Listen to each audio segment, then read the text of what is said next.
Hey, what's going on, everyone? So in this video, I'm going to share 3 video editing apps that you can use on your phone, whether it's Android or iPhone or iPad, whatever type of mobile device you have. You can use these video editing apps to create high quality videos on the go. So maybe you're traveling, for example, right now, I'm down in Florida, as you can probably see, I'm in a hotel. And so if I don't have my laptop on me, I want to be able to edit videos. Maybe I'm at the beach and I want to be able to edit videos while sitting on the beach. I'm able to do that just simply on my phone with some of these different apps. And I want to show you each one of those, walk you through those, how to use them, and some of the best features about them. So without any further ado, let's just get started with this video. But if you're new here to the channel, you want to learn more about video editing or creating videos or growing your influence on social media, then consider hitting the subscribe button for more videos like this one. We do our best to help people along those lines. So let's get started here. Let's talk about the first one, which is one that I use when I'm doing mobile video editing, and this is using Adobe Rush. So Adobe Premiere Pro is for computers, for PC, for Mac. You can use that for really high-end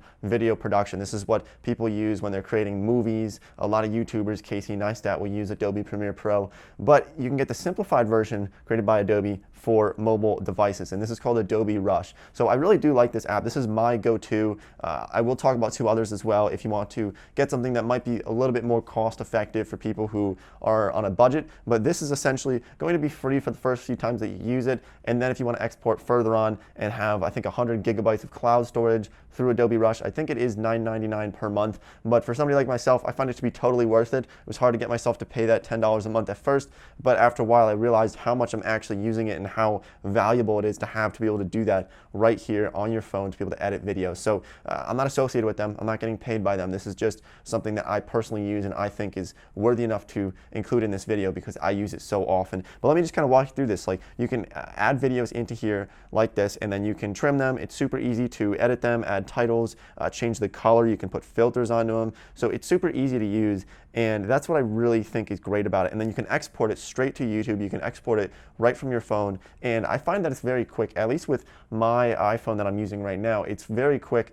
There's not very many glitches. It's not very slow. I've used some of these other apps. I've probably tried a couple dozen different video editing apps, and some of them just aren't very effective. They're not very good. They'll lag, they'll glitch, they'll freeze, but this one seems to work very well for myself, and that's what I really like about it. So this is great for iOS. I know that they just rolled it out on Android about a couple months ago. It was in beta for a little while, so they might still be working some kinks out on the Android version of Adobe Rush, but it's certainly going to improve over time. So let's talk about the other 2, though, that we could discuss here. And the other one is called KineMaster. So KineMaster has been around for quite some time. This is what I actually used before Adobe Rush came out. So in 2017, I was using KineMaster, but it's really a great video editing app as well.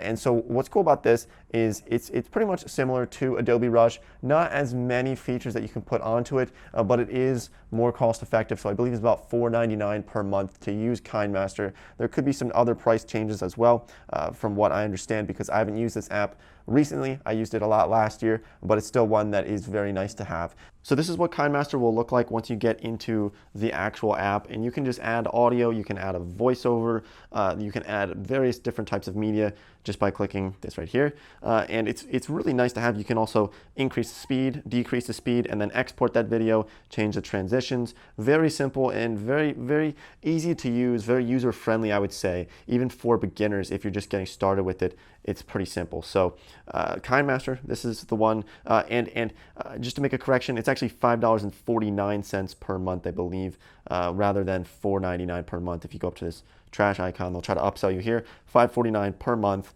to get KineMaster Premium, which I personally believe is worth it. It really is, to pay $5 a month to be able to edit videos on possibly a YouTube channel or an Instagram or something that can be netting you a lot more money. It's really like an investment. That's how I would view it. So another app that you can consider using is called Quik. So this is actually created by GoPro. It's Quik, and this is used by a decent amount of people. Has some pretty good reviews on it. Now this is great for people if you are looking for something that's really budget, you're looking for something that's free, and you don't mind kind of sacrificing some of those different things that Adobe Rush might have or KineMaster might have, and you want just something very simple to create some basic videos, then Quik could be a good option for you as well. Now, like I said, this is used by a lot of people, and it's created by GoPro, so it does have some interesting features. I'll kind of walk you through some of those features right now. So as I mentioned, using Quik, it's not as fancy as the other ones, but it still will allow you to have some basic video editing. They try to put these videos together for you, so this is like really for people who want something where they don't really have to do anything, just kind of import their videos and they throw some music behind it and make it very easy for people. But you can actually kind of override some of those and still edit the videos to your liking and trim the videos and do exactly how you want to do it and speed them up, slow them down, just like with the other ones. But not my favorite one, but still something that is free to use, that you can get done with and create videos pretty quickly, pretty fast. So it is an option for you. All right, so those are the 3 video editing apps you can consider using. There's a lot more out there. There are hundreds of different video editing apps. You can probably just kind of try some of them on your own and see which one you think would be best for yourself. Now, the one thing I do want to kind of caution you on is, look, if you're using a phone that's not very new, if you're using a phone that is, for example, an iPhone 4 or an iPhone 5, it might be difficult to actually get some of these apps to work simply because of the age of your phone and the compatibility of your phone. So if you have a newer phone, this is great. If you have an older phone, it could be a little bit difficult to find any video editing apps that work very well for you. So if you're using an old one and you notice that none of these apps are working well, it could be your phone. Perfect.